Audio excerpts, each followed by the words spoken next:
Hello, I'm Raiman and you're watching It's About Youth. Every January we hear the same familiar phrases, new year, new me, new goals. But for many young people, that optimism doesn't last very long. By the second week of January, motivation dips, routines return, and some people start feeling like they've already failed the year. I felt that way. Tonight we're unpacking the myth of the perfect January and asking how young people can set goals realistically, kind and actually sustainable. So joining me today, Janice from the Malaysian Society of Clinical Psychology and also Nadira, trainee clinical psychologist from Taylor's University. Janice and Nadira, thank you so much for joining us tonight. Thank you for having us. Let's start with the foundation first, how we even think about goals in the first place. Janice, let me start with you. What does it actually mean to set a goal realistically? And what is the one common mistake young people make when setting goals at the start of the year? Yeah. So usually when we talk about realistic goal, we are referring to the goal that are achievable and at the same time it's in line with our own values, abilities and even the resources that we are having. So usually in our section where we share with our clients, we use a format. I refer to SMART goals. So which as refer to specific, we need to set our goal in very specific way. For example, instead we are talking about we need to be healthy in 2026. So if we want to make the goal more specific, we can actually say that I want to exercise or I want to jogging 3 times a week. So make it specific. So for M, we refer to measurable. So how we keep track with our goal is we need to come up with a way to actually when in the end of the year or in the end of the week we can know, oh actually we are improving, we are knowing that. So we need to set a specific way for that. For example, I will walk 30 minutes or 1,000 steps in the morning. Then you can see that's a quantitative way of us for measure the goal. A, we refer to achievable. So we need to assess the resources that we are having or even the obstacles, whether the situation allow us to achieve that goal. So we need to have all this mindset and reflecting all, then we can start setting the goal.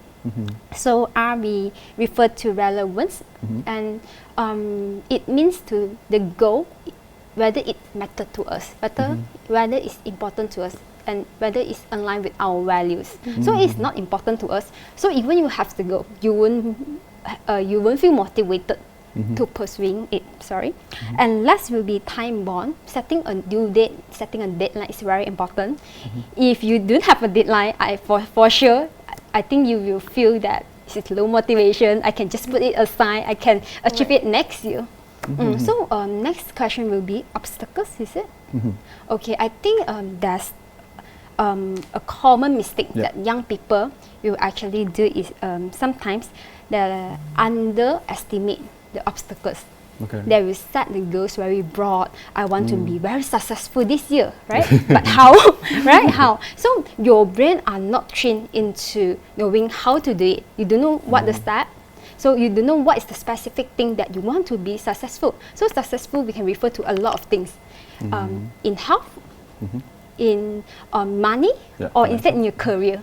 So you need to be at least have that to start something. Nadira, what would you add to that? All right, like I agree to Janice as well when she said about SMART goals, and I would like to add that when we talk about realistic goals, right, we often think that we have to set a lower expectation, but it's honestly more about like being honest with yourself. Find a goal that actually fits your identity, that actually fits your value, that you can actually do it even in the bad days, even on the good days as well. So, you know, when we talk about young people, right, like when you mentioned about mistakes, is one common thing that I notice is how people usually make these unrealistic goals where they want to do everything all at once in 1 year, and that might not be possible, right? Because like we don't really set how you say, like a specific goals, like how Janice mentioned just now, right? I think it's more important for us to actually find a goal that actually like more meaningful and that you can actually achieve in that 1 year time, so that you are able to be more motivated to actually do it. So once a goal feels more realistic, the next challenge is turning it into something practical. So Nadira, when someone says, I want to be healthier or I want to improve myself, how can they translate that into something their brain can actually work with on a day-to-day basis? Yeah. Right. So when, like you mentioned, right, it's very vague. Like I hear this a lot. I want to be healthier. I want to be better. But what does it actually mean? What does healthy actually mean? What is to be better actually mean? So when we put like a definition to it, like for example, if you want to be healthy, what does this healthy mean? Maybe fixing your sleep schedule, maybe maybe fix your food intake. So when you put like a very specific goals that you can see it very clearly, your brain would actually want to work with it, and your body would feel more motivated. Set a very specific goal that you are able to achieve, and like when we put this in a clearer way, we can translate it to a more practical steps, a smaller action that we can actually achieve. Like for example, if you want to walk for 30 minutes a day, set that every single day so that you can actually see what you need to achieve, rather than like, I want to be healthy, but there's no set goals to like want to be healthy, because it's not a clear definition. So when goals are actually specific, that is when we feel more motivated to actually want to do it. Janice, your thoughts? Yeah. I agree with Nadira, and just now she actually mentioned be consistent, right? So like the example that you have given, let's say we need to go for the jogging for 40 minutes every day. We need to do it consistently, because our brain will associate all these actions into our new identity. So you will start telling yourself, I'm someone who are looking to have a more healthy lifestyle. Then by then, you will try to motivate yourself every day to do actions that make you feel yourself can become more healthy. And next, I would say that our brain sometimes also need reward. Especially when we, let's say we talk, I think we always use the term positive reinforcement in psychology. So basically what it's referred to, if you want to do exercise, just pick those exercises that you enjoy a lot. Dancing, jogging, or climbing.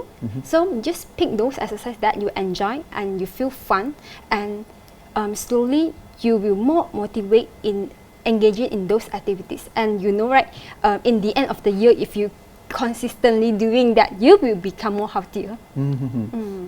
Even with a clear plan, January often starts strong because of motivation, but that doesn't mean it always lasts. So Janice, many people rely on motivation to start going in January.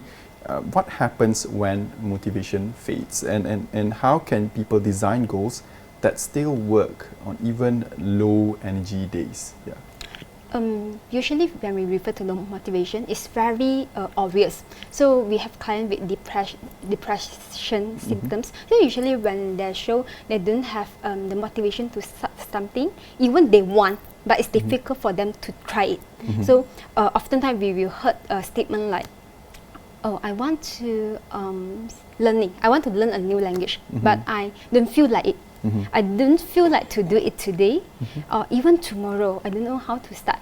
So then you can see we start procrastinating. So this is actually a main symptoms, because we don't feel like it. So our brain will actually turn to find those comfortable and easy step, which is procrastinate. Okay, so these are some of the symptoms. So if we talk about how can we regain our motivation, I would suggest that we can start small. So just now, like what we are actually talking about, goals is actually big and broad. So if you try to break into small steps, like maybe I want to learn language, I want to learn English, maybe I can start from 30 minutes reading a day. So if let's say even 30 minutes you cannot finish, so it's okay, at least 5 minutes you are still doing something. So we start more. So by then you can, when you start something, you will continue to do it and longer. Nadira? Right, like I also like agree, right? You have to like start really small as well. And when we talk about motivations, right? Motivation is actually a drive and energy that somehow powered by our emotions. And like our emotions, it goes up and down. And it's very normal, like it's a human thing. And you know, motivation can fade. And what the problem is that sometimes people actually depend on this motivation to actually act, but then sometimes the motivation doesn't come. But so like how do we work with it? And that's when it's actually important to actually change the goal design. Like Janice mentioned just now, if you can't do for 30 minutes of reading, let's say, do it at least for 5 minutes, 2 minutes, 3 minutes, at least you're doing something, right? And what's important is that the goals is still make sense even on tired days, even on stressful days as well. And I often suggest people to actually think what is the smallest action that you can actually achieve that you can still do even you feel bad, even if you feel like you can't get out of the bed. What is the one small thing that you can still do? And this is because like consistency is really important as well. And not just motivation, is consistency. Even the small ways can actually brings up this motivation, this discipline in us, and also creates this momentum and somehow build our self-confidence. There's this one Japanese philosophy, I don't know if you've ever heard of it. So like it's about being consistent every single day. Every time you wake up, you drink a glass of water every single day for the whole week. You do that, the small thing, and after you able to achieve that, the next few weeks you stretch your body after you drink water. So it's those small action that actually you're able to do consistently every single week that able to makes you achieve those goals and be actually successful at it. It's very those small things that matters. Like you mentioned before, that motivation fades, drops, it's normal. But Nadira, when people miss a few days or fall off track in the early days of the year, what is the healthiest way to respond to it, to one setback, so that it doesn't turn into giving up entirely? Right. I think that part is like really important, right? And I feel like most people don't actually quit because they miss just a few days, but they actually miss because they start talking bad about themselves. They start feeling bad when they miss these goals that they want to achieve, and they start to respond with punishment. Okay. So what I would say in a healthy way to set up yourself back again is to deal with those things with curiosity. Ask yourself, what's happening here? Is it because I'm having a bad day? Did something unexpected happen? What's going on?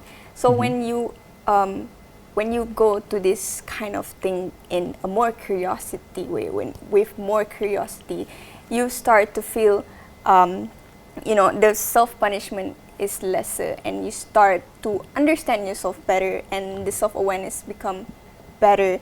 And when when these setbacks happening, it's part of being human. And when people actually go to this kind of things with understanding instead of criticism, it creates more confidence in ourselves, so that you can go back on that track. Yeah. Janice? Usually, this situation will happen when we are trying to do the new thing, because the thing is new to us. It's not our usual habit.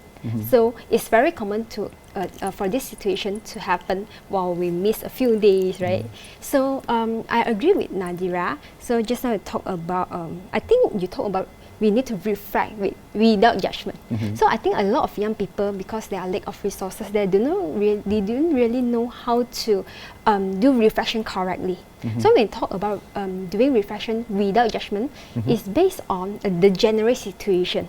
So like what Nadira had said, so we can reflect by asking, is this the goal that is still important to me? So when I start setting this goal, why is it matter to me? So if still, what can I adjust it? And how can I do it to continue the goal? So we try to see the pictures from a bigger, from the overview, instead of just judging ourselves. So a lot of people will say that I'm so bad, I'm a failure because I didn't do the things that I should. So I think this is a very important thing for us to start asking ourselves, isn't we too harsh on ourselves? And so it's very important to be kind to ourselves. Let's imagine if a friend come to you and say the same thing, like, Nadira, I'm so sad because I cannot follow my plan, right? Will you say to your friend, oh, wow, you are such a failure? Such a loser. Yeah, such a loser. You wouldn't, right? So just treat yourself like how you will respond to your friend. Okay, interesting.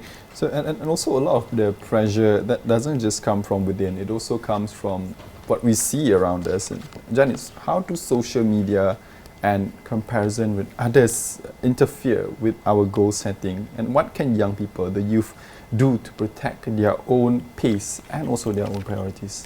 This is a very interesting topic, right? Right now it's different, like the old generation. The old generation, in back to the old days, is difficult to access, like Instagram, Facebook, they don't know how to use it. But nowadays it's different. Even like my niece, just like 4 years or 5 years old, they know what is Instagram, right? So it's very easy to access to different resources through social media. So every day when we scroll through social media, we will see a lot of people sharing the great side of their life.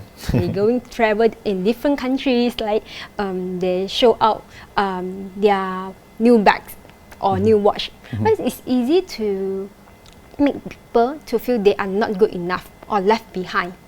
So this is what social media will bring in a bad way for youth.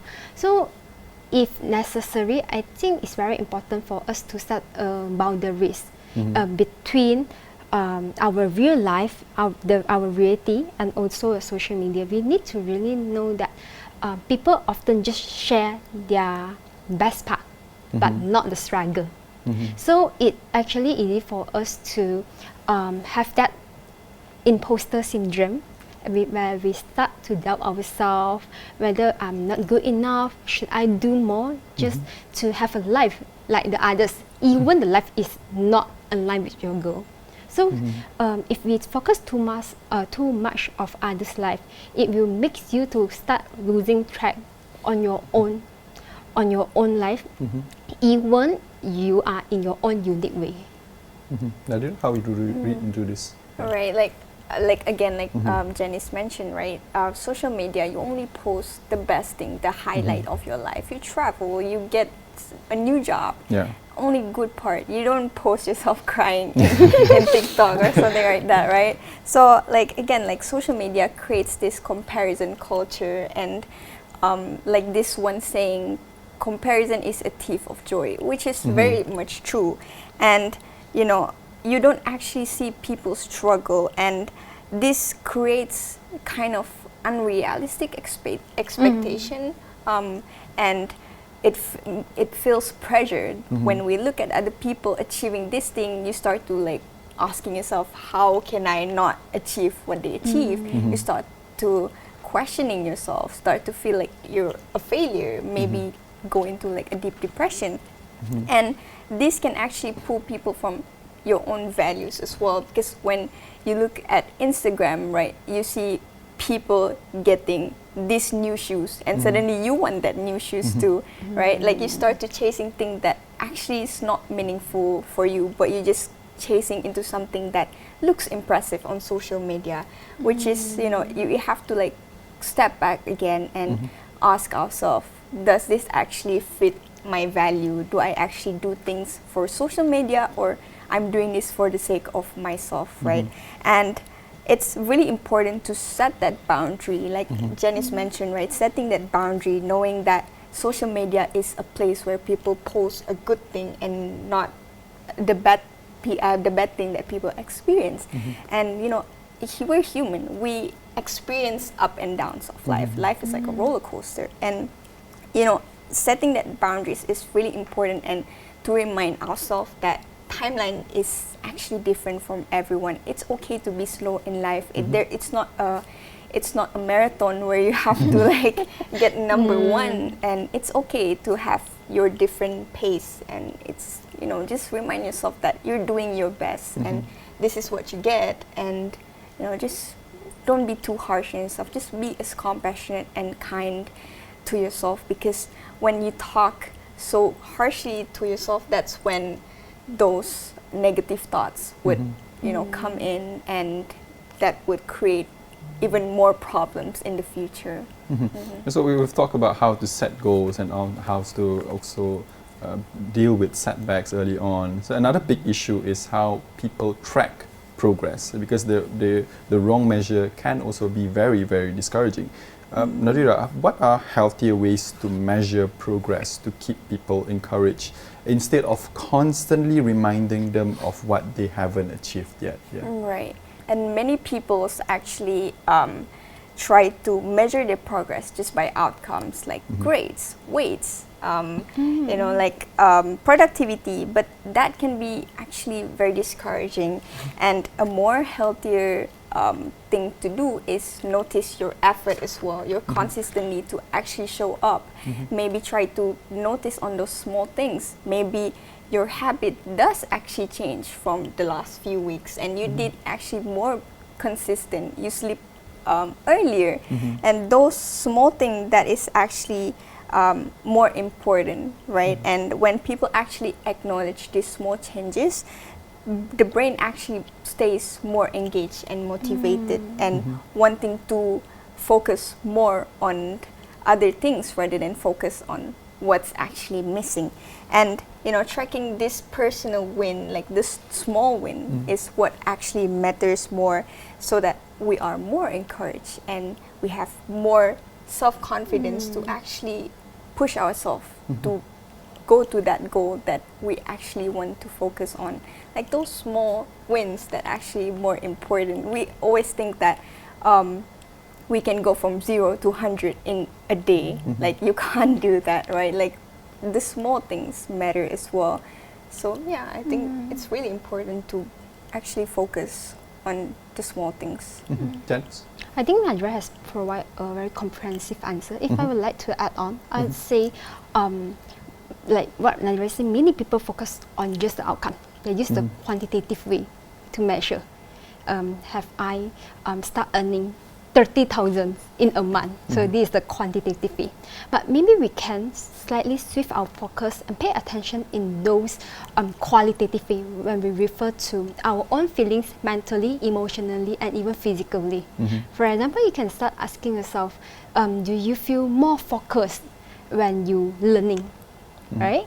Or do you feel like you are more happy when you are socializing with friends? Some people might have social anxiety, so they will try pressuring themselves to go out more often.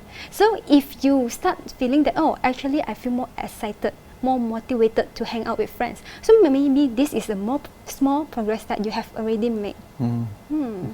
And also finally, we don't have that much time, so we go straight away to the final advice. Let's end this episode with something that viewers can carry with them beyond January as well. Janice, if young people could remember just one principle about goals for the rest of the year, beyond January even, what should it be and also why?